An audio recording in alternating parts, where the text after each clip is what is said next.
விவரமான பிள்ளை புருஷனை கண்டுபிடிச்சிருச்சு. இந்த காலத்துல எப்படி இருந்தா ஏப்பா சிரிச்சுக்குங்க. இதுல வேற நீங்க ரெண்டு பேருக்கு சிரிச்சுக்கிறீங்க. சிரிக்க சும்மா பேசிக்கிறோம். ஏன்னா என்னண்ணே உங்களை வச்சிருக்கிறா? என்ன இல்ல சந்தேகமா இருக்கு எனக்கு. இந்த மறுபடியும் சிரிக்கிறாங்களே. பேச சொல்ல வந்தது முழுசா சொல்லி முடியுங்க. அப்ப கேட்டாரு என்ன கழுத்துல தாலி இருக்கணும்னா, அப்பதான் நம்ம கணவர் வந்துட்டாரு. 2 பேரும் ஒண்ணு சேர்ந்தாங்க. அது போல இப்ப நான் வந்திருக்கேன் அப்படின்னா, வேட்டைக்கு வந்திருக்கேன்னா மான்குட்டி பிடிக்க என் முகரை பார்த்தா மான்குட்டி பிடிக்க வந்தால் மாதிரி தெரியலன்னு சொல்லிட்டீங்கல்ல. தெரியல. அவளை தெரிஞ்சவங்களுக்கு வேற எதை பிடிக்க போறேன்னு தெரிஞ்சுக்கணும். தேவையில்லைன்றேன். கட்டணுமா மஞ்ச கயிறு கட்டணுமா, தேடி வந்த வேடுவனை எத்தனையும் பார்த்தா, தேடி வந்த வேடுவனை எத்தனையும் பார்த்தா, வேடுவரும் சொல்லுறேனே பின்னாலும் ஆத்தா, உன்ன போல யாரையுமே பார்த்ததில்லை. நல்ல மானு வள்ளி மானு இந்த மானு சொந்த மானு, நல்ல மானு வள்ளி மானு இந்த மானு சொந்த மானு.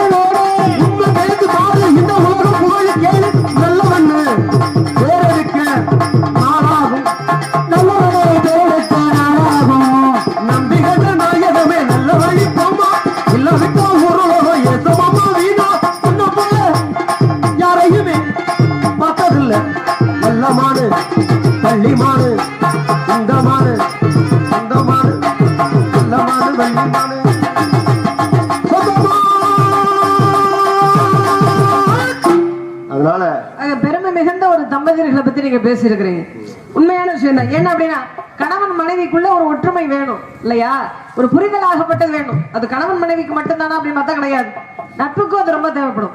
எல்லா உறவுகளுக்குமே இந்த விட்டு கொடுத்து போறக்கூடிய தன்மையும் புரிதல் என்று சொல்லக்கூடிய தன்மை இருந்தாலே போதும். இந்த உறவாகப்பட்டது என்னைக்குமே நிலைத்திருக்கும். இப்ப நீங்க சொன்ன மாதிரிதான் ஒரு பெண்ணாகப்பட்டவே இருந்தா, அவருடைய பெயர் என்ன அப்படின்னா பத்திரை என்று சொல்லக்கூடியது. பத்திரைன்னா மணி பத்திரை இல்ல, அந்த பொண்ணுடைய பேரு பத்திரை. என்ன செய்யறா அப்படின்னா, அரண்மனை மாநகர இளவரசியாக இருக்கிறாங்க. இளவரசியாக இருக்கக்கூடியவங்க என்ன செய்யறாங்க அப்படின்னா, குளிச்சுட்டு தலையாகப்பட்டதை உலர்த்திக்கிட்டு இருக்கிறாங்க. எங்க இருந்து? மேல் மாடத்தில் இருந்து உலர்த்தி கொண்டிருக்கும் பொழுது அப்ப அந்த அரண்மனை காவலர்கள் என்ன செய்யறாங்க, ஒரு திருடன் களவுல ஈடுபட்டவன் அவனை என்ன செய்யறாங்க அப்படின்னா, தண்டனை கொடுப்பதற்காக ஒரு சங்கிலியில பிணைத்து அந்த நடுத்தருவில் இழுத்துட்டு வர்றாங்க. அந்த காலத்துல எல்லாம் திருடப்பட்டவங்களை அப்படித்தான் தண்டனை கொடுப்பாங்க. அப்ப என்ன ஆகுது அப்படின்னா, அந்த திருடனை கூட்டிக் கொண்டு வரும் பொழுது அந்த திருடன் எப்படி இருக்கிறான் அப்படின்னு பார்த்தா பார்ப்பதற்கு ரொம்ப அழகாக இருக்கிறான். அப்ப நம்ம மேல் மாடத்துல இருந்து தலையை உலர்த்தி கொண்டிருந்தவங்க இவ்வளவு நேரம் பேசுறீங்களா, நான் ஏதாவது பேசுறேன்னா. அப்ப என்ன செய்யறாங்க அப்படின்னா, அந்த பெண்ணாகப்பட்டதை பாக்குறார். சரி வந்திருக்கிறவன் திருட்டு பைய, இவனை பத்தி நம்மளுக்கு தெரியும், திருடன்ற தெரியுது. என்ன இழுத்துட்டு போறாங்க, அரண்மனை காவலர்களை இழுத்துட்டு போகும் பொழுது அது திருடன்றது அந்த பெண்ணுக்கு தெரியும். இவன் என்ன செஞ்சிருக்கணும், நம்ம உண்டு நம்ம வேலை உண்டுன்னு போயிருந்தோம்னா பிரச்சனை இல்லை. அவனை காதலிக்க ஆரம்பிச்சுட்டா. பார்த்த உடனே காதல். காதலிக்க ஆரம்பிச்ச உடனே இதனுடைய தந்தையாரிடம் வந்து தெரிவிக்கிறா. அங்க தண்டனையில இருந்து விடுபட்டு சரி மகா ஆசைப்பட்டுட்டாங்க அப்படின்னு அந்த திருடனையே கல்யாணம் பண்ணி வச்சிடறாங்க. திருமணமும் முடிஞ்சிருச்சு. திருமணம் முடிந்ததற்கு பிற்பாடு நல்லா தான் இருந்தேன், இருக்க மாட்டேன்ல, அதை எப்படி இருப்பேன். அதாவது ஆடின காலம் பாடின வாங்கி நிக்காது அப்படிமாங்க. இந்த மாதிரிதான் என்ன செய்யற அப்படின்னா, புருஷன் பொண்டாட்டி 2 பேருமே சந்தோஷமாக இருக்கிறாங்க. அப்படி இருக்கும்போது ஒரு சமயத்துல இருவருமே உட்கார்ந்து பகடை விளையாண்டுகிட்டு இருக்கிறாங்க. இந்த பகடையாகப்பட்டது விளையாடும் பொழுது ஏதோ விளையாட்டுத்தனமாக அவன் என்ன செஞ்சிட்டான் அப்படின்னா, அந்த திருடை வந்து புருஷன் வந்து தோத்து போயிட்டான். தோத்து போன உடனே ஒத்துக்கிற மாட்டான். இன்னுமே நம்ம ஆளுங்க சில பேர் கல்லாட்டைன்னு சொல்லுவாங்க, தோத்து போயிடுறது ஆட்டத்துல. ஆமா, அப்புறம் நான் இல்ல இல்ல அதெல்லாம் கிடையாது அப்படின்னு கல்லாட்டம் விளையாடுறது. இந்த மாதிரி புருஷன் செஞ்ச உடனே இந்த பெண்ணுக்கு கோவம் வந்துருச்சு. கோவத்துல யதார்த்தமா ஒரு வார்த்தை கேட்டா, என்னதான் இருந்தாலும் உன் திருட்டு புத்தி போகுதா, இன்னும் நீ திருந்த மாட்டிய, முட்டா பையன் மண்டே மண்டே ஆட்டு அப்படின்னு சொன்ன உடனே இந்த புருஷனுக்கு கோவம் வந்துருச்சு. எல்லாம் குடும்பத்துல சகஜம்பா. என்னதான் இருந்தாலும் பொண்டாட்டியாவே இருந்தாலும் நம்மளை பார்த்து இப்படி முதல்ல நடந்த விஷயத்த சொல்லி திருடுன்னு சொல்லிட்டாலே அப்படின்னு இவளை எப்படியாவது பழி வாங்கணும்னு பழி உணர்ச்சி வச்சுக்கிட்டான். மனைவி தானே பேசிட்டு போட்டுன்னு விடல. ஏன்னா இவன் புத்தி எப்படி மாறாது, அப்படிதான் இருக்கும். கையை அந்த பக்கம் நீட்டுங்க. என்ன ஏன் சம்பந்தம் இல்லாம இந்த பக்கம் நீட்டக்கூடாது. உங்களை எல்லாம் சொல்ல மாட்டேன். இப்ப என்ன செய்யற அப்படின்னா, இவளை எப்படியாவது நம்ம பழி வாங்கணும்னு சொல்லிட்டு மனைவி தானே, வாமா வெளியே போவோம்னு சொல்லிட்டு கூட்டிட்டு போறான் விவரமா. போகும் பொழுது அப்படியே ஊர் சுத்திக்கிட்டே வந்தாங்க. ஒரு மலை அருகே போயிட்டாங்க. வா மலை உச்சி வரையும் போய் பார்த்துட்டு வருவோம் அப்படின்னு கணவன் கூப்பிட்ட உடனே போயிட்டாங்க. இந்த அம்மா கணவன் கூப்பிட்டா முதல்ல எல்லாம் பாத்தீங்க அப்படின்னா கணவன் இருக்கக்கூடிய இடம் தான் மனைவிக்கு அயோத்தி அப்படிமா. ஏன்னா அதனாலதான் சீதையாகப்பட்டவன் ராமன் வனவாசம் போகும்பொழுது கூட பின்தொடர்ந்து போனாங்க. அப்ப என்ன செய்யறாங்க அப்படின்னா, இந்த பெண்ணாகப்பட்டவ கணவன் கூப்பிடுறாரே அப்படின்ற ஒரு நம்பிக்கையோட ஒரு பாசத்தோட இந்த அம்மா போறாங்க. நல்லா பேசிக்கிட்டே ஏமாத்தியே மலைக்கு மேல வாராயோ நீன்ற மாதிரி கூட்டிட்டு போறாங்க. மலை உச்சிக்கு போனோடனே அப்பதான் இந்த திருட்டு போய் அவன் புத்தியை காமிக்கிறான். ஏண்டி என்னை எம்பிட்டு பேச்சு பேசுன, என்னை திருடன்னு சொன்னில, இனி உன்னை நான் உயிரோட விடுவேனா? விட மாட்டேன். உன்னை இந்த மலை உச்சியில இருந்து தள்ளி விட போறேன், உன்னை கொல்ல போறேன் அப்படி சொன்ன உடனே இந்த பெண்ணுக்கு அப்பதான் உரசிருக்காக தெரியாதனமா ஒரு திருட்டு பையில போய் திருமணம் முடிச்சு கடைசி இப்படி ஒரு நிலைமைக்கு ஆளாயிட்டமே அப்படின்னு அப்பதான் கண் கலங்கி நிக்கிறாங்க. அப்பதான் அந்த கணவன் சொல்றான், உனக்கு கடைசியாக ஒரு வாய்ப்பு தர்றேன், உன்னுடைய குலதெய்வத்தை வேண்டிக்க, எப்படியும் நான் உன்னை தள்ளி விட்டு கொன்றுவேன், அதனால உன்னுடைய குலதெய்வத்தை வேண்டிக்கன்னு சொன்ன உடனே அப்பதான் அந்த பெண் ஒரு திட்டம் போடுறான். அப்படியாடி நீ என்னைய தள்ளி விட்டு கொல்ல போறியா, நீ எல்லாம் ஒரு ஆளு ஏண்டா அப்படின்ட்டு அப்பதான் அந்த பெண் நினைக்கிறா, என்னுடைய தெய்வமே நீங்க தானே, உங்களை 3 முறை சுத்தி வளம் வந்து வணங்கிட்டு நான் அதற்கப்புறம் சாகுறேன். கணவனே கண்கண்ட தெய்வம், கணவனே கண்கண்ட தெய்வம் இல்லையா அப்படின்னு உங்களை நான் சுற்றி வணங்கி வந்தாலே போதும் அப்படின்னு சொன்ன உடனே இவன் இருமாப்போட நிக்கிறான். அப்படியா பரவாயில்லையே, சாக போற நேரத்திலயாவது என் அருமை உனக்கு தெரிஞ்சிருக்கே, சரி சரி வா சுத்துன்னு சொன்னோடனே அப்பதான் அந்த பெண்ணாகப்பட்டவ 2 முறை சுத்தினான். 3வது முறை என்ன செய்தா, அவனை தள்ளி விட்டு இவன்ட்டான். புருஷனை கொன்ற புண்ணியவதி என்கின்ற என்ன காரணம், பெண்ணுடைய மனதாகப்பட்டது அப்படி உடல் அளவிலையும் சரி மனதளவிலும் சரி. அவங்களுக்கெல்லாம் கல்யாணம் ஆயிடுச்சா? இந்த பெண் தான் யாரு, கல்யாணம் பண்ணாதீங்க, அதாவது என்ன நிலைமைன்னு புரிஞ்சுக்குங்க. சரிங்கம்மா. இந்த பெண் தான் யாரு அப்படின்னா, இந்த பத்திரை என்று சொல்லக்கூடியவர். அந்த காலத்துல கணவன் இறந்துட்டாங்க அப்படின்னா பெண்ணுக்கு மொட்டை அடிச்சிருவாங்க, முடியாகப்பட்டது இருக்காது. விதவை என்று சொல்லக்கூடிய பெண்ணுக்கு மொட்டை அடிச்சிருவாங்க. அது மொட்டை அடித்ததற்கு பிற்பாடு வளர்ந்த கூந்தலாகப்பட்ட அந்த பெண்ணுக்கு எப்படி இருந்ததா, குண்டலம் போன்று சுருள் சுருளாக இருந்தது. அதற்கு பிற்பாடு அவளுடைய கதையே பெரிய கதையாக வரும். குண்டலகேசி என்று சொல்லக்கூடிய பெண்ணாகப்பட்டவர். அவளுடைய பெயர் தான் பத்தரை. கணவனை கொன்றது நியாயம், நியாயம்னு சொல்ல தனக்குன்னு ஒண்ணு வரும்பொழுது யார் வேணாலும் எதை வேணாலும் செய்யலாம் இல்லையா? அப்ப புருஷன் மட்டும் பொண்டாட்டிய கொள்ளலான்னு கூட்டிட்டு போற தப்பு இல்லையா? இதுல இருந்து நீர் கூறும் விளக்கம் என்னவோ, தனக்கு ஆபத்துன்னு வந்துருச்சுன்னா கொள்ளலாம். கணவன் கையால் ஒரு மனைவி இறக்கிறதுக்கு பத்தியா நடந்த விஷயத்தை நான் சொல்றேன். அவ என்ன, எந்த ஒரு பெண்ணுமே என்ன சாமி கும்பிடுவா, சாமி கடவுளே நான் பூவும் பொட்டோடும் போய் சேரணும் எந்த பொண்ணும் புருஷனை கொள்ளணும்னு நினைக்க மாட்டாங்க. ஆனா நீங்க சொல்ற கருத்து மக்களுக்கு, அதனாலதான் இப்ப பேச விடுமா பேசுங்க. சிலப்பதிகார மக்கள் நமக்கு ஏதாவது ஆபத்துனா புருஷனை கூட கொல்லலாம் நான் சொல்ல கிடையாது. ஏற்கனவே நடந்த ஒரு கதையை இப்படியும் தம்பதியர்கள் இருந்திருக்கிறாங்கன்ற ஒரு உதாரணத்துக்காக சொல்றேன்.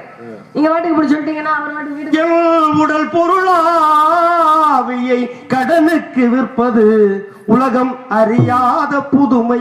ஹரிச்சந்திரன் போய் தன்னுடைய மனைவிய காலகண்டியா ஐயர் வீட்டுல கொண்டு வித்தாரு வச்சார். உங்களை மாதிரி இப்ப நீங்க சொல்ற மாதிரி இருந்தா வேற பொம்பளை இருந்தா என்ன சொல்ல, கல்யாணம் பண்ணி அப்பெல்லாம் உனக்கு இனிச்சு வச்சு கல்யாணம் பண்ணி கூட்டிட்டு வந்து இப்ப கொண்டு இன்னொருத்தருக்கு அடமான வைக்கிறியே அந்த அம்மா கேட்டிருப்பாங்க. ஆனா கேட்கல.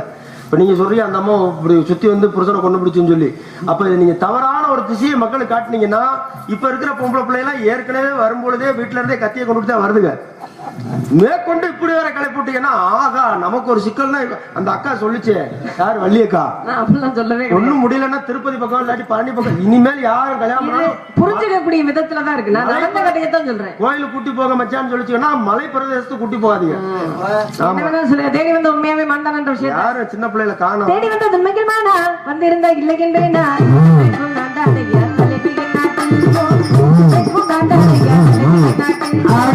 இன்னைக்கு நான்தானையா தலைவி இருந்தாச்சு, இன்னைக்கு நான்தானையா தலைவி இருந்தாச்சு. வந்திருந்த இல்லைன்னா திருப்பதி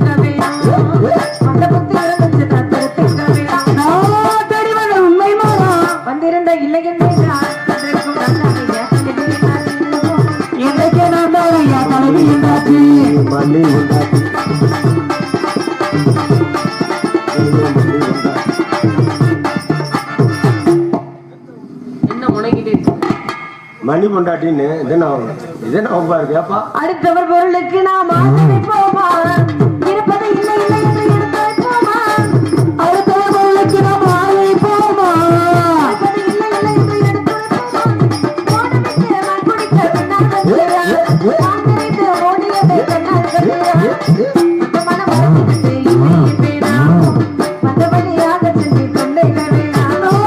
தெரிவது உண்மையுமானா இருந்த இல்லை என்று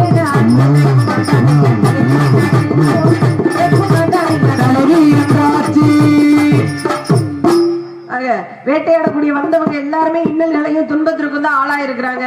அந்த இன்னல்களுக்கு நீங்க ஆளாயிடக்கூடாது. எவ்வளவு துன்பம் வந்தாலும் பொம்பளை பிள்ளை விஷயத்துல எவ்வளவு அசிங்கப்பட்டாலும் நான் பாட்டு போய் அது எனக்கு தெரியும். காரி துப்புனா என்ன கொஞ்சம் கூட சூடு சுரண வெக்கமான ரோஷம் ஏதாவது இருந்துருந்துச்சுன்னா ஒரு செயல் அதுதான் மான் இல்லைன்னு சொன்ன உடனே நீங்க போயிருந்திருப்பீங்க. நீங்க போகாதப்பயே எனக்கு தெரியும் நீங்க எல்லாத்தையும் உதுத்துட்டு தான் நிக்கிறீங்கன்னு. ஒரு மனிதன் இந்த மாதிரி எல்லாம் ஒருத்தவங்க பேசுறாங்க புறாமட்டு பேசுறாங்கன்னா அவன் வளர்ந்துகிட்டு இருக்கான்னு அர்த்தம். நீங்க என் மேல உள்ள பொறாமையில பேசுறீங்க. உங்க மேல எனக்கு என்ன பொறாமை? இவ்வளவு தூரம் அந்த மான்குட்டியை வர்ணிக்கிறாரே இப்படி எல்லாம் பேசுறாரு, அந்த மான்குட்டியா நம்ம இருக்க கூடாதா அப்படின்னு தான் நினைக்க தோணும் யாருக்கு. ஆனா நீங்க பாருங்க இன்னமும் அது எப்படிங்க கொஞ்சம் கூட ஒரு இது இல்லாம பேசுறீங்க. நான் ஒரு தமிழன், சரி நீங்க ஒரு தமிழச்சி. ஆமா, நான் ஒரு இந்தியன், நீங்க ஒரு இந்திய பெண்மணி. நான் ஒரு கலைஞன், நீங்க ஒரு கலக்கியா. என்னப்பா புது பேரா இருக்கு. ஆனா இதெல்லாம் கிடையாது. நான் ஒரு தமிழே, நீங்க தமிழ் மொழி பேசுறீங்க, தமிழ் பெண்ணு. இவ்வளவெல்லாம் ஒரு உறவு இருக்கும் பொழுது, நட்பு இருக்கும் போது, ஒரு தொடர்பு இருக்கும் போது, ஒரு மான் குட்டி மண்ணு திங்கிறது ஒரு மனுஷன் கேட்கிறானே, பாவம் சின்ன பையன் போயிட்டு போறேன் அப்படிங்கிற சிந்தனை உங்களுக்கு இல்லையே. அப்ப என்ன மனம் இருந்தால் மார்க்க முடியும்னாங்க. உங்களுக்கு மனசு சரியில்லை, மனசு நல்லா இருந்துச்சுன்னா அப்புறம் வந்த காரியம் சொல்லுவோம். அவங்களுக்கு பார்த்தாலும் பார்த்திருக்கேன், நான் பழகுட்டியே பார்த்திருக்கேன், பழகுட்டியே பார்த்திருக்கேன், நெசுவில இந்த குட்டி போல் நான் நேற்று வர பார்த்ததில்லை. என் வயசுக்கு எத்தனை குட்டியை பார்த்திருப்பேன். எனக்கும் 22 வயசு ஆகுது. இந்த 22 வயசு பொய் சொல்லக்கூடாது, பொய் சொல்லக்கூடாது. 23 ஆயிடுச்சு. ஒரு வயசு குறைச்சு அது பொருட்களே அப்பா. எத்தனை குட்டியை பார்த்துருப்பேன். ஆனா எந்த குட்டியை பார்த்து இதை நம்ம கண்டிப்பா பிடிச்சான்னு மனசுல நினைச்சது இல்லை. முடிஞ்சா பாப்பா இல்லாட்டி போயிட்டு போகுது அப்படின்னு நினைப்பேன். ஆனால் எனக்காகவே பிறந்து எனக்காக வளர்ந்து நான் எப்போ வருவேன் ஏங்கிட்டு இருக்கு அப்படிப்பட்ட குட்டியை மறைச்சு வச்சுட்டு நீங்க சொன்னீங்க மானு தானே அப்படிங்கிறீங்க. தவறு. உயிருக்கு ஒருமானாய், உடலுக்கு இருமானாய், மொழிக்கு மும்மானாய், மரகளில் நாமானாய், ஆக்கத்திலை மானாய், சுவைகளில் இருமானாய், பதங்களில் இருமானாய், சுத்திக்கும் முறையில் என்மானாய், உள்ளம் தித்திக்கும் நாமனாய், பத்தான மனாய், இதுவரை வேறு யாரையுமே பற்றாத மனாய், விண்ணாகி மண்ணாகி நீராகி நெருப்பாகி இறுதியில் தன்னை ஒன்றாக்கி உள்ள மறைஞ்சிருக்குன்னா நீங்க நினைக்கிற மாதிரி சாதாரணமான மானா இது விலங்கே இல்லைங்க, தெய்வம். மனிதர்கள் உணர்ந்து கொள்ள இது மனிதக்காரர் அல்ல, அதையும் தாண்டி புனிதமானது, புனிதமானது, புனிதமானது. ஏன் சொன்னாங்க இந்த விலங்கு மேல எல்லாம் ரொம்ப நீங்க இப்படி இருக்கிறீங்களேன்னு சொல்றீங்களே. 6 அறிவு மனித மனிதனே பாருங்க, எங்கேயாவது குண்டு வச்சிருக்காங்களா, குளார எங்க இருக்கானான்னு இந்த 5 அறிவு படிச்சதுக்கு முன்னாடி தான் கைத்த பிடிச்சு ஓடுறாங்க. உண்மையா இல்லையா? அதுக்கு முன்னாடி பயிற்சி கொடுக்கறது அது வேற விஷயம். கிளிக்கு எத்தனை அறிவு? கிளி பச்சை கிளி இருக்குல்ல, பாத்திருக்கீங்களா? கிளி வச்சு ஜோசியம் பாப்பாங்கல்ல. கிளிக்கு எத்தனை அறிவு? 4 அறிவு. பறவைக்கு, பறவைகளுக்கு 4 அறிவு. அந்த கிளி ஜோசியத்துல போய் கேட்கறது, எப்படி நான் இருக்கவா இல்ல துபாயே போயிடவா? 4 அறிவு உள்ள பறவை தான் ஒரு மனிதன் இருக்கலாமா துபாய் போறதாங்கிற முடிவு எடுக்கிறதா? எப்படிப்பா அந்த மாதிரி கல்யாணம் பண்ணலான் இருக்கேன் அந்த பிள்ளைய பண்ணட்டா என்ன கேளு. கிளி ஜோசியத்துல போய் கேட்கறது. நீங்க அவே வேணா கையை நிட்டீங்க, நான் அப்படியே நிட்டேன். எத்தனை கதை சாடையா பேசும்போது இந்த திருட்டு போயிருக்கானே, நான் கதை சொன்னேன். திருலோசனன் மதிவதனிங்கிற ஒரு அழகான பெண்ணு சாட மாடையா கூட உங்களை போடணும் வாடணும் போடி பேசணும்னா பேசல. ஏன் வீட்டாளுக்கு வந்திருக்காங்க திடீர்னு அண்ணன் தம்பி 7 பேர் இருக்காங்க, ஆளுக்கு ஒரு கட்டையை தூக்கிட்டு வந்தா தேவையாப்பா வந்தோமா அழுங்காம நம்ம என்ன பண்ணணுமோ அத்தான் பண்ணிட்டு போகணுமே ஒழிய இந்த மல்லு கட்டி கிடக்கிற வேலையே தப்புங்க. அது செட் ஆகாம இல்ல, உடம்புல தெம்பு வேணும்ல. 7 பேர் அடிக்கிறதுக்கு நம்ம ஒரு ஆள் தாங்க முடியுமா? அந்த மாதிரி திசையா 4 பக்கம் தான் இருக்குது. நேத்துக்கெல்லாம் இந்த குட்டி போனா நேத்து வர பார்த்ததில்ல, கட்டளையே வெள்ளி மானத்தர சொல்லி இந்த பயம் யாருக்கு தெரியுமா இருக்கும்? ஏற்கனவே வாங்கினவளுக்கு மட்டும்தான் அந்த பயம் இருக்கும். வாங்கினத பார்த்தவங்களுக்கு இருக்கும். நான் பார்த்திருக்கேன். அது மாதிரி சிரிக்காத. பார்த்தாலும் பார்த்திருக்கேன், பலமான பார்த்திருக்கேன், பார்த்தாலும் பார்த்திருக்கேன், பலமான பார்த்திருக்கேன். எதுல இந்த மண்போல் எதுவர பார்த்ததில்லை. கட்டழகே கட்டழகே வழி புலிமான தர சொல்லி எட்டு கைவி நீ எக்கலாமா அல்ல. நன்னி நன்னி நானே நன்னி நன்னி நானே நன்னி நன்னி நானே நன்னி நன்னி நானே. அதனால ஆம்பளைய எங்கேயாவது பொய் பேசுறான்னு கேள்விப்பட்டிருக்கீங்களா தம்பி? கேள்விப்பட்டிருக்க மாட்டீங்க. ஆண்கள் எப்பொழுதுமே பொய்யே பேச மாட்டாங்க. என்ன காரணம் தெரியுமா? பொய் பேச தெரியாது. என்ன கொஞ்சம் முன்ன பின்ன மாத்தி பேசுறதா, அது பொய்ன்னு வராது. இல்ல புடவை எடுத்து தரோம்னு சொல்லுவோம், காசு இல்லாம இருக்கு, நாளைக்கு வாங்கி தரோமோ, அது பொய்யாகுமா?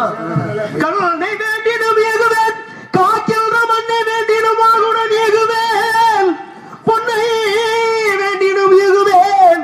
ஆனா ஒரு பொய் சொல்ல மாட்டேன் தாயே, என்னை மன்னிச்சிருங்க அப்படின்னு ஹரிச்சந்திரன் சொன்னாரு. ஆண்கள் வர்க்கத்துக்கு ஒரு பெருமை சேர்த்தார் ஹரிச்சந்திரன். அதுக்கு அடுத்து நானு. ஹரிச்சந்திரனுக்கு அடுத்து என்ன அவர் விளம்பரம் ஆயிட்டாரு, நமக்கு பேர் விளம்பரம் இல்லாம போச்சு. அதான் ஒரு காரணம். எனக்கு பின்னாடி விளம்பரம் என்ன தலை வெடிக்கிற மாதிரி இருக்குமே உங்களுக்கு. அதான் நல்ல மனிதர்களை பார்க்கணும், பேசணும், பழகணும், பார்த்தா அந்த மாதிரி இருக்காது. திடீர்னு ஒரு நல்ல மனிதனை பார்த்தா அப்படிதான் உங்களுக்கு தலை வெடிக்கிற மாதிரி. நல்லா கேட்கணும் போலதான் இருக்கு எனக்கு. என்ன பண்றது? ஏங்க இந்த உலகத்துல எவ்வளவு கேவலமான வார்த்தை இருக்கோ நீங்க அவ்வளவு சொன்னா கூட நான் வார்த்தை தெரியும். என்ன காரணம் கேளுங்க. வாய்ப்பே இல்ல. ஒரு மனிதன் ஒரு இலக்குன்னு நிர்ணயிச்சுட்டான்னு வச்சுங்க, அந்த இலக்கை நோக்கி போகும்பொழுது 1000 தடை 1000 ஏச்சு பேச்சு எல்லாம் வரும். நம்ம சிந்தனை எதுல இருக்கணும்? இந்த அம்பின் நுனியும் அந்த குருவியின் தலையும் தான் தெரியுது அர்ஜுனன். அதே மாதிரி இப்ப இலக்கு இல்லாத பயணம் துடுப்பு இல்லாத படகு. இப்ப எனக்குன்னு ஒரு இலக்கு இருக்கணும். அப்பா எப்படி ஒரு 4 கொண்டாட்டி கட்டணும்ப்பா, 4 கொண்டாட்டிகள் பிள்ளைய இருக்கணும்ப்பா. நாளைக்கு நம்ம மண்டையை போட்டோம்னா பூரா தாத்தா ஐயா புருஷா புருஷான்னு பூரா கத்தி கதறிகள் ஊர்ல இருக்கவங்க எப்பா பெரிய மாடி வீடு கட்டணும்ப்பா. இல்ல நல்லா படிச்சு பிள்ளை எல்லாம் படி. ஏதாவது ஒரு இலக்கு இல்லாத பயணம் துடுப்பு இல்லாத படகு போனாங்க. துடுப்பு இல்லாத படகு என்ன பண்ணும்? காத்துக்கு எங்கெங்க அடிக்குது அங்கெல்லாம் கொண்டு விட்டுரும். அது போல என்னுடைய இலக்கு என்னன்னா, என்னாலும் சரி செத்தாலும் செவ்வாய்க்கிழமை இந்த மான்குட்டியை பிடிக்க விடக்கூடாது. என்னன்னு அதனாலதான் இப்ப நம்ம மேல ஒரு நம்பிக்கை வச்சு இங்க நிப்பாட்டி வச்சிருக்காங்க. நீ உங்க பேச்சை கட்டி நான் போனேன்னா என்ன நினைப்பாங்க? இந்த பிள்ளை எல்லாம் ஒரு ஆள் இந்த பிள்ளை பேச்சை கட்டி போயிட்டான மேல எப்படி நான் வாழ்க்கையில பொழப்பேன் சொல்லுவாலும் சொல்ல மாட்டாங்க. மான கொடுத்திரமா என் மனத்தை கொஞ்சம் தெரிஞ்சுக்கமா, பார்க்க துடிக்கிறமா துடிக்கிறமா, மஞ்ச கயிறு போடணுமா, மஞ்ச கயிறு போடணுமா வீட்டுல இருக்கிறது ரொம்ப கடிச்சு மூத்தது வீட்டுக்காரமா. அதுதான் அப்படி கடிச்சா இருக்குதுன்னு பார்த்தா எல்லாமே இப்படிதான் இருப்பாங்க. ஏப்பா கல்யாணம் பண்ணிட்டியா இல்லையா சாமி? பண்ணாத போ, அன்னை மாதிரி கல்யாணம் பண்ணாமே இரு. நான் எப்படி இருக்கணும் அதே மாதிரி என் மனசை கொஞ்சம் பணம் துடிக்கணுமா, மஞ்ச கயிறு போடணுமா, மஞ்ச கயிறு போடணுமா போடணும். மன கொடுத்திடமா மனசு கொஞ்சம் தெரிஞ்சுக்கமா, மன கொடுத்திடமா மனசு கொஞ்சம் தெரிஞ்சுக்கமா, நான் துடிக்கிறமா மஞ்ச கயிறு போடணுமா, செட்டையாட செட்டையாட வந்து ஒரு செட்டையாட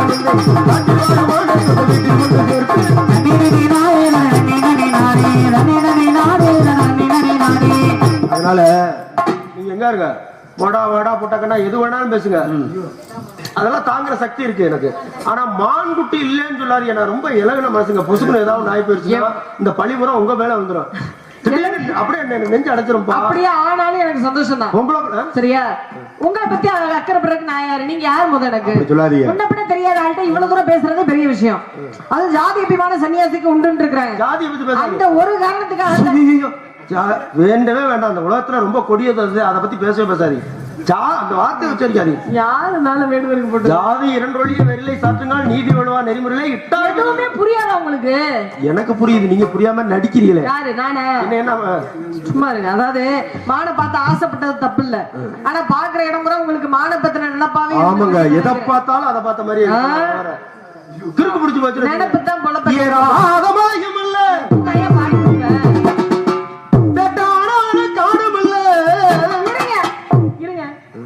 ஒண்ணு பாடுங்க இல்ல பேசுங்க, ரெண்டையும் செஞ்சீங்கன்னா நான் எப்பதான் பேசுறது? பாடிக்கிட்டே இருந்தா என்னடா கச்சேரியா நடத்துறாங்க அப்படின்னு ஒரு பாட்டை கூட பத்திரிகையில பேசிக்கிட்டே இருந்தா பட்டிமன்றமா நடக்குது அப்படின்னு கலவையா கலந்து அடிச்சோம்னு வச்சுங்க, அதெல்லாம் உங்களுக்கு தெரியாது.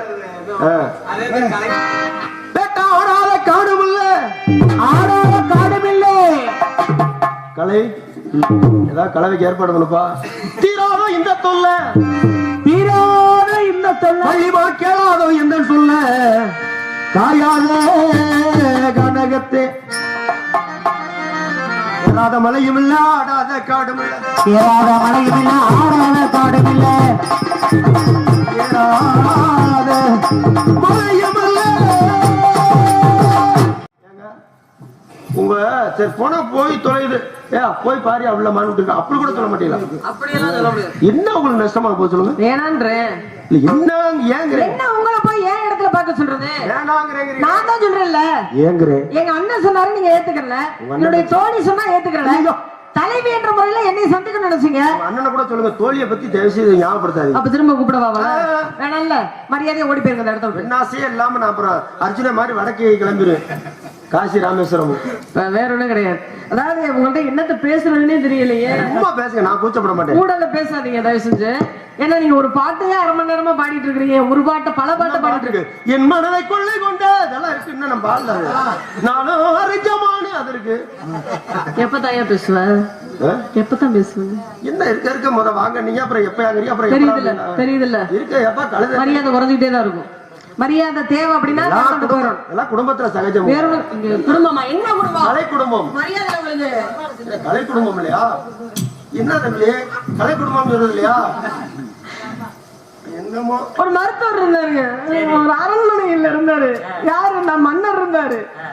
மன்னருக்கு ஒரு ரொம்ப நாளா ஒரு பிரச்சனை. என்ன பிரச்சனை? என்ன பிரச்சனை அப்படின்னா, வயசாயிருச்சுல, முடி கொட்டிக்கிட்டே இருக்கு. சரி, முடி கொட்டிட்டே இருக்கவும் அந்த மன்னனுக்கு ஒரு பயம் வந்துருச்சு. என்ன பயம்? சுஜோ, இப்படி எல்லா முடியும் கொட்டி போயிடுச்சுன்னா வழுக்கை ஆயிருவோமே. ஆமா, ஒரு நாட்டுக்கே மன்னனா இருந்துட்டு வழுக்கையா இருந்தா நல்லாவா இருக்கும் அப்படின்னு காவலர்களை கூப்பிட்டு எல்லா தேசங்களுக்கு போய் நல்ல சிறந்த மருத்துவரா கூட்டிட்டு வாங்கன்னு சொல்லிட்டாரு. உங்களை மாதிரி ஒரு மருத்துவர் வந்துட்டாரு. வந்த உடனே அந்த மருத்துவர் என்ன செய்யறாரு அப்படின்னா, அந்த மன்னனை பாக்குறாரு. என்ன பிரச்சனை? முடி கொட்டுற பிரச்சனை. சரி, 10 நாள் 10 நாள் கழிச்சு வந்து முடிவெட்டுற காசு மிச்சம் போறத விட்டு 10 நாள் கழிச்சு உங்களுக்கு நான் மருந்து வந்து கொடுக்குறேன் அப்படி சொல்லிட்டு போயிடுறாரு மருத்துவர். 10 நாள் ஆகுது. 10 நாளுக்கு பிற்பாடு வந்து ஒரு சின்ன குடுவையில ஒரு குளிகையில மருந்தாகப்பட்டது கொடுத்துறாரு. கொடுத்துட்டு அந்த மன்னன் கிட்ட 500 பொற்காசுகள் வாங்கிடுறாரு. மன்னன் பாக்குறாரு, என்ன இத்தனோண்டு குளிகையில ஒரு மருந்து கொடுத்துட்டு 500 பொற்காசுகள் கேக்குறீங்களே, முடி வேணுமா வேணாமா? வேணும். அப்ப 500 பொற்காசுகளை கொடுன்னு சொல்லி வாங்கிட்டு போயிட்டாரு.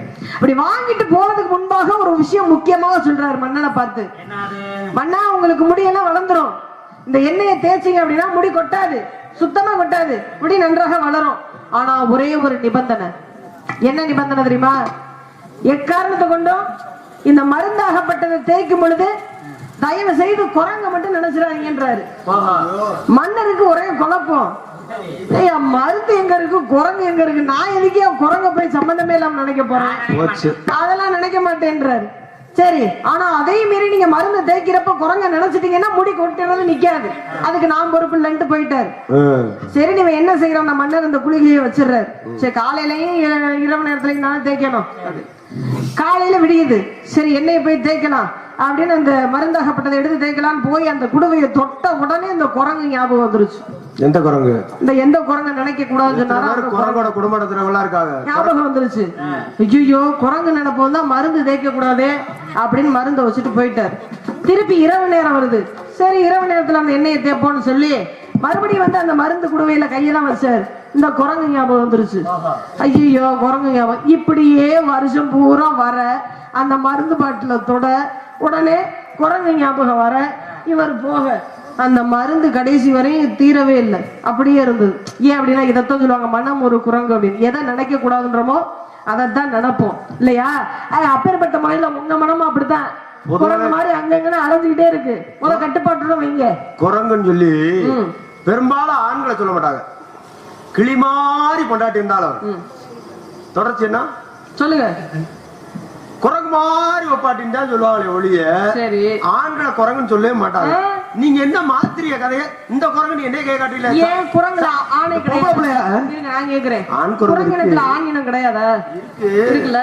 ஆனா பொம்பளை பிள்ளைதான் செல்லமா சொல்றது குரங்கு. ஏன் அப்படி நின்னுட்டே இருக்கா? போய் வேலைய பாரு. நீங்க சொல்றது வாஸ்தவம் தாங்க. ஆண்களை சொல்ல மாட்டாங்க. இருங்க, சொல்றது வாஸ்தவம் தான். இப்ப விலங்கினங்கள் இந்த மாடு இருக்கு பாத்தீங்களா, மாடுல வந்து பாத்தீங்க அப்படின்னா காளையாகப்பட்டதான் அழகாக இருக்கும் இல்லையா? மான் நீங்க தேடி வந்த மான்லயே பாருங்களேன், பெண் மானை காட்டிலும் ஆண் மான் தான் அழகா இருக்கும் கொம்புகளோடு. அதே மாதிரி மயிலையும் ஆண் மயிலாகப்பட்டதுதான் தோகையோடு அழகாக இருக்கும். இந்த சேவல் கோழின்னு பாத்தீங்க அப்படின்னா சேவல் தான் கொண்டையோடு அழகாக இருக்கும். இப்படி மிருக இனங்கள்ல பூராமே விலங்கினங்களும் சரி பறவை இனங்களும் சரி எல்லாத்துலயுமே ஆண் இனங்கள் தான் அழகாக இருக்கும். அதை நான் மனசார ஒத்துக்கிறேன். ஆனா மானிட பிறவிகளான நம்ம கிட்ட மட்டும் யாருடைய அழகை வர்ணிக்கலாம் அப்படின்னு பார்த்தா பெண்ணுடைய அழகத்தான் கவிஞர்கள் எல்லோருமே வர்ணிச்சிருக்கிறாங்க.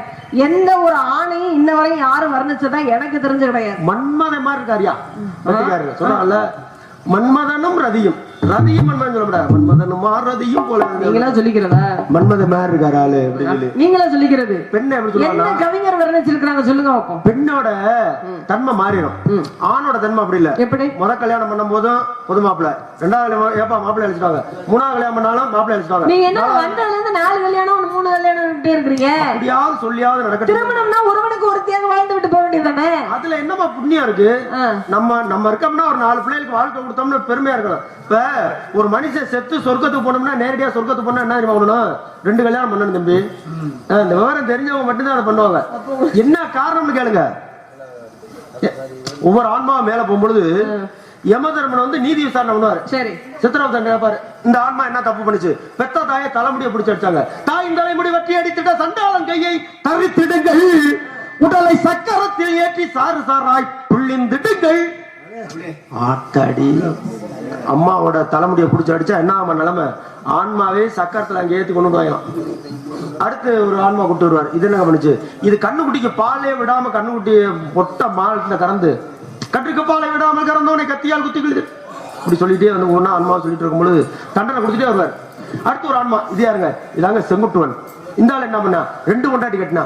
அப்படியா? இந்த புண்ணியனை கொண்டு போய் சொர்க்கத்துல வைங்க பாரு. ஏன் சொல்லுங்க பாப்போம். ஏன்னா அவன் பூலோகத்துல 2 கொண்டாட்டி கட்டி அவளுகளே இந்த நரக வேதனை பூரா கொடுத்துருப்பாளுங்க. ஒரு நாள் அவன் செத்து செத்து புழைச்சிருப்பான். பாவம், அவன் எங்கேயாவது வந்து நிம்மதியா இருக்கட்டும்டா, கொண்டே விடுறா சொர்க்கத்துல அப்படின்னு சொல்லுவாரு. இது எதுக்கு? வாழும் போது சொர்க்கத்துல இருக்கிற மாதிரி ஒரு பெண்ணோடு வாழ்ந்திருக்க வேண்டியதானே? 2 பெண்களோட இருந்தா தானே அந்த வாழ்க்கை நரகமாக போகும். கிளி மாதிரி கொண்டாடி இருந்தாலும் குரங்கு மாதிரி பாட்டி தேடும் சொல்லுவாங்க. சரி, குரங்கு மாதிரியா பொண்டாட்டி ஆச்சுச்சுன்னா என்ன பண்றது? அப்போ ஒரு கிளி மாதிரி நாங்க பார்த்தோம். அப்படி பார்த்தா எந்த பெண்ணுமே கணவனோடு இருக்க முடியாதுங்க. என் மனதை வீட்டுல பார்த்து பெரிய ரமன் வாசிட்டே பேர் வீட்டுல பார்த்து திருமணம் முடிச்சு வைக்கிறாங்க. பெற்றோர் சொல்றாங்களே அப்படின்ற காரணத்திற்காக அந்த ஆடவனும் ஒரு பெண்ணாகப்பட்டவ திருமணம் முடிச்சுக்கிறார். அந்த கணவன் உருவத்தாலும் சரி மனதாலும் சரி எப்படி இருந்தாலும் அவனோட சேர்ந்து இருக்கணும் தானே ஒரு பெண்ணாகப்பட்டவர் நினைப்பார். அதுக்காக பாக்குறதுக்கு அசிங்கமாக இருக்கிறான், எனக்கு இந்த புருஷன் வேணாம்னு சொல்லிட்டு யாரா போவாங்களா? என்ன பேசுறீங்க?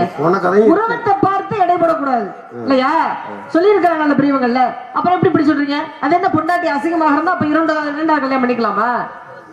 அப்படி பார்க்க போனா மகாபாரதத்துல பாண்ட மண்ணு அந்த வகைரா சொல்லுங்க, அதுக்கு அடுத்து இந்த பாஞ்சாலி வகைரா, அதுக்கு அடுத்து அந்த சத்தியவதி வகைரா, இந்த விசித்திரவனே சித்திராங்கதே, அதுக்கு மேல அந்த பக்கம் போனா பராசரர், வேதவியாசர், அது பூரா பாருங்க எல்லாமே இப்படி நழுவி நழுவி நழுவி நழுவி நழுவி ரொம்ப மாறுபாடா வந்திருக்கும். அந்த கதை நம்ம கதையே பெருங்கதையா இருக்கு. ஊர் பேய் கதை பேசி இது வம்பாங்க.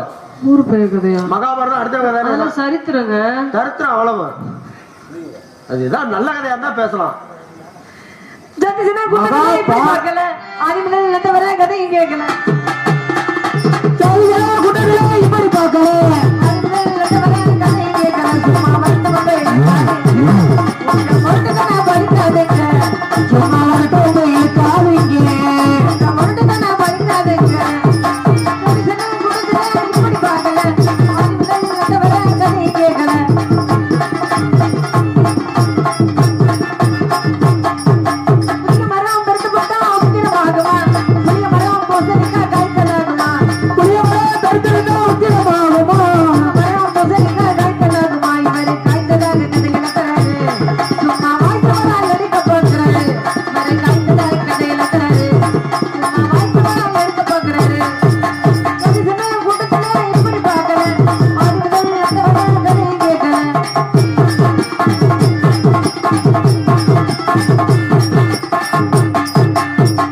நீங்க யதார்த்தத்துக்கு நீங்க பேசவே இல்லை.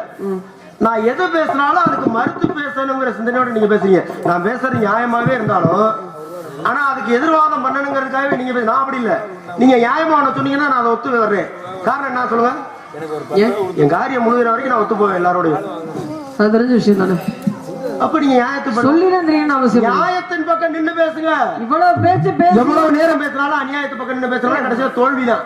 மான் வேணும்னா கொஞ்சமாவது ஒரு ரோஷம் இருந்துச்சு அப்படின்னா நான் பேசுற பேச்சுக்கு இந்த இடத்துல நின்றுக்க மாட்டீங்க. நீங்க ஆரம்பத்திலேயே சொல்லிட்டீங்க எனக்கு காரியம் ஆகணும் அப்படின்ட்டீங்க.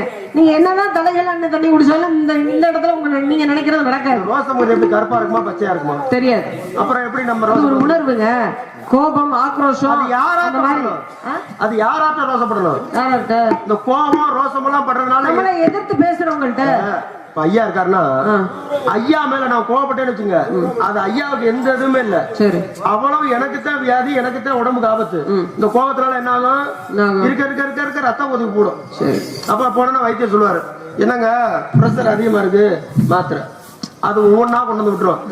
வியாதிக்கு அடிப்படையே வந்து 3 வாத நாடி, பித்த நாடி, சிலத்தும நாடின்னு. அதனாலதான் வைத்தியர் பாருங்க நம்ம நாடி பாப்பாங்கல்ல, எப்படி பாக்க தெரியுங்களா? கேட்கட்டுங்களா சொல்றேன், கைய காட்டுங்க, தொடலனா என்ன வம்பா இருக்கு. இப்படி கையை நெட்டா வச்சுங்க, இந்த 3 விரல வச்சுட்டா இப்படி பாப்பா. இதுல ஒரு விரல் வாத நாடியை காட்டும், ஒரு விரல் பித்த நாடியை காட்டும்.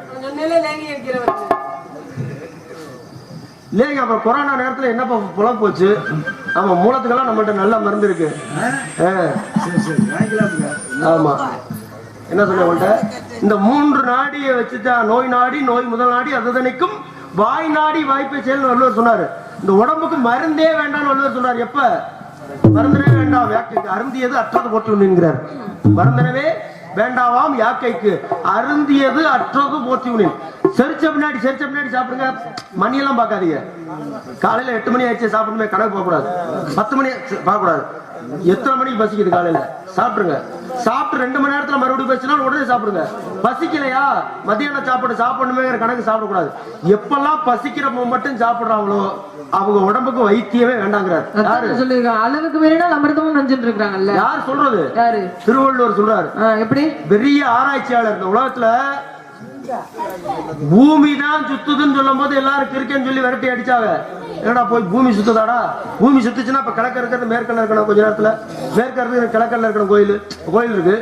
பூமிக்கு சுத்துச்சுன்னா கிழக்கு பார்க்க இருக்கிற பிள்ளையார் கோயில் மறுநாள் எங்கிட்ட பார்க்க இருக்கும், எங்கிட்ட வேணாலும் இருக்கும். ஆனா கிழக்கு பார்க்கவே இருக்கு. எப்படி இந்த குழப்பம் வந்துச்சு? யார் சொன்ன? அதனாலதான் வள்ளுவர் சொன்னார் 2000 வருஷத்துக்கு முன்னாடியே, சுழன்றும் ஏற்பின்னது உலகம் அதனால் விளங்கும் உலகத்தில். சுழன்றும் ஏற்பின்னது உலகம், உலகம் தான் சுத்துது, சூரியன் அந்த பக்கம் இந்த பக்கம் போல. அப்படி சொன்ன பெரிய ஆராய்ச்சியாளர் சொல்றாரு, மருந்தனவே வேண்டாம் யாக்கைக்கு. செரிச்ச பின்னாடி சாப்பிட்டா மருந்தே வேண்டாங்கிறார். அதனால நான் இது எதுக்கு உங்கள்ட்ட சொல்றேன் அப்படின்னா, நாடியை பத்தி எதுக்காக சொன்னோம்? நீங்க தான் பேசிக்கிட்டு இருந்தீங்க. இப்ப நீ பேசும் பொழுதே உங்களுடைய முகத்தை வச்சே நீங்க என்ன நோட்டத்துல இருக்கீங்க, என்ன நோக்கத்துல இருக்கீங்க அப்படிங்கறத கூட என்னால கணிச்சு சொல்ல முடியும். என்னாலே முடியுங்க. எங்க நீங்க சொல்லுங்க. நாங்க முகத்தை பார்த்து கணிப்போம். இப்ப எனக்கு எத்தனை மனைவின்னு அது எனக்கு தேவையில்லை. முகத்தை பார்த்து கணிச்ச காரணத்தினாலதான் உங்கள்ட்ட வந்து எப்படியாவது நீங்க இந்த இடத்தை விட்டு போகணும்னு நான் நினைக்கிறேன். ஏன்னா உங்க முகரையிலே தெரியுது. நான் என்ன சொல்ல வரேன் அப்படின்னா, மான் தேடி வந்த மான் எப்பேற்பட்ட மான் எப்படி இருக்கும் அப்படின்ற அங்காடையில சொல்லுங்க. அதுக்கப்புறம் பிறகு பேசுவோம்.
இது மானக்குரிய அடையாளமா? ஏங்க மான பத்தின எந்த அடையாளமும் வரலையே. அதுதான் சொல்றேன், உங்களுக்கு எல்லாமே தெரிஞ்சு வச்சுக்கிட்டு தெரியாம நடிக்கிறீங்க. ஆனா உள்ளபடியே உங்களை மாதிரி இருக்கிறவங்க எதிர்காலத்துல நல்லா விவரமா வருவாங்க. எல்லா விஷயமும் தெரிஞ்சு வச்சுட்டு ஒண்ணும் தெரியாம நிக்கிற பொண்ணுங்க நிறைய தெரிஞ்சுக்குங்க. ஒண்ணுமே தெரியாம ஒரு சிலர் பார்த்தா வந்து நின்றுக்கிட்டு எனக்கு அதை தெரியும் நாம அப்படி இப்படியெல்லாம் நம்ம பாக்குறோம். அந்த வேலை வந்து உங்களுடைய அடக்கம் எனக்கு ரொம்ப பிடிச்சிருக்கு. ஆனா எவ்வளவு புகழ்ந்தாலும் நீங்க என்ன ஏத்துக்க மாட்டீங்க, எனக்கு தெரியும். மானுக்குரிய அடையாளமே இல்லை இது. வருகிறார் மாலையோட உன்னை மனம் முடிக்காம அண்ணா அண்ணா ஏண்டா இவ்வளவு நேரம் எங்க போயிருந்த? உனக்காகத்தான். அண்ணா யாரா இருக்கும்? தங்கச்சி வேடுவர் வந்தாரு, சண்டை போட்டாரு, பெரிய சண்டையா இருக்குது. அதனால நம்ம முருகனை வேண்டும் தங்கச்சி. அவர் சண்டை போட்டாலும் பரவாயில்லையே, புத்தி பேதலிச்ச மாதிரியே பேசிக்கிட்டு இருக்கிறாரு. என்ன காரணம் தெரியல, யாரா இருக்குன்றதும் தெரியல. முருகனை நினைப்போம், நல்லதே நடக்கட்டும். சுட்டதிரு நீரெடுத்து துட்டகையில் வீடெடுத்து தொகை மயில் மீதம் அந்த சுந்தரமோ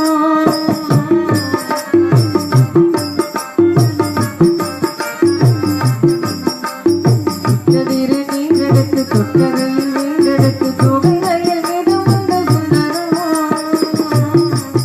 அந்த கற்றனது கொண்டு ஒரு கற்றவனை வீரவனை காட்டுவது ஆயிரத்து மந்திரமோ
உன்னை மனமுடிக்க வேண்டும் என்கிற காரணத்திற்காகவே வேடுவனாக வந்து மான்குட்டி வந்திருக்கிறது என்று விளக்குரைத்தது அடியேன் தானம்மா.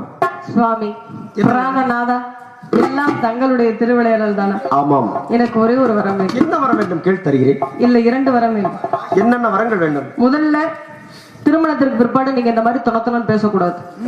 இன்னொன்னு என்ன அப்படின்னா, தாரத்தில் 2வதாக இருந்தாலும் தரத்தை முதலும் தந்து எல்லோராலும் வள்ளி என என் பெயரே முதலில் அழைக்கப்பட வேண்டும். நான் தொணத்தொணம் என்று பேசவில்லை என்றால் தூவலுக்கு சிந்தையாகி விடுமே அம்மா. அப்படி அழைப்பார்கள். மேலவாதியம் முழங்கட்டும்.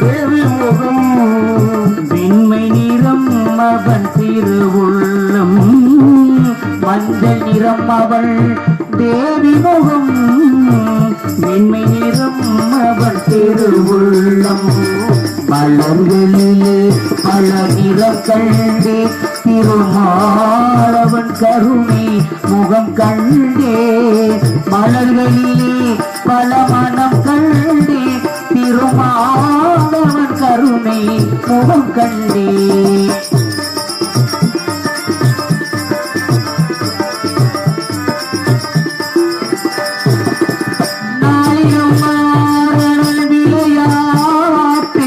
நாயகன் பெயரில் திருப்பாட்டு நாளிலும் மாறனள் விளையாட்டு நாயகன் பெயரில் திருப்பாட்டு ஆயர்குல பிள்ளை விளையாட்டு ஆயகுல பிள்ளை விளையாட்டு ஆயர்குல பிள்ளை விளையாட்டு அடியவர்க்கென்றும் அருள் போட்டு ஆயர்குல பிள்ளை விளையாட்டு என்றும் அடியவர்க்கென்றும் அருள் போட்டு மலர்களிலே பல நிறம் கண்டே திருமாலவன் கருணை முகம் கண்டே மலர்களிலே பல மனம் கண்டே திருமாலவன் கருணை முகம் கண்டே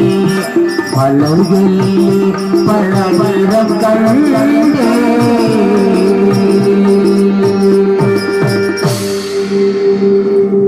இதுவரையிலும் கொஞ்சமாகி ஸ்ரீ வலிதரும் நாடகத்தை கண்டுகளித்த அத்தனை உள்ளங்களுக்கு நன்றி வணக்கம். நமது வேப்பமர மாரியம்மன் சாமி வேம்பு மாரியம்மன் சாமிக்காக சிறப்பான இந்த திருவிழாவை ஏற்பாடு செய்து இந்நாடகத்திற்கு நன்கொடை வசூலித்து நன்கொடை கொடுத்த அத்தனை உள்ளங்களுக்கு நன்றி வணக்கம் தெரிவித்துக் கொண்டு இந்த நாடகம் மட்டுமில்லாமல் இந்த நாடகம் சரி நல்ல நடிகர் கொண்டு ஒரு நாடகத்தை அமைத்துக் கொடுக்கும் அன்புலம் தான் நமது வடக்கு பாளையத்தை சார்ந்த பிருந்தக சக்கரவர்த்தி செல்வராஜ் சந்தோஷ் MK தங்கவேல் விக்னேஷ் கலைக்குழு சார்பாக நன்றி வணக்கம் தெரிவித்துக் கொண்டு நாங்கள் எவ்வளவுதான் சிறிதாக பேசினாலும் பெரிதாக எடுத்துக்காட்டி உடைமைத்துக் கொண்டிருக்கூடிய நமது வடக்கு பாளையத்தை சார்ந்த அரசு ஆடியோஸ் உண்மையாளருக்கும் மறைந்த தங்கவேல் ஐயா அவர் புதல்வருக்கும் நன்றி வணக்கம் தெரிவித்துக் கொண்டு இந்த நாடகம் இங்குதான் நடக்கிறது என்று தெரிந்து சிறந்த முறையில் யூடியூப் எடுத்துக் கொண்டிருக்கூடிய அலங்கம்பட்டியை சார்ந்த அருமை அண்ணார் மணியன் அவர்களுக்கு நன்றி வணக்கம் தெரிவித்துக் கொண்டு உங்களிருந்து பிரியா விடைபெறும் நன்றி வணக்கம். நாடு ஜெயிக்க நல்ல மழை பெய்ய வேண்டும் நாடு ஜெயிக்க நல்ல மழை பெய்ய வேண்டும் ஊரு ஜெயிக்க ராஜா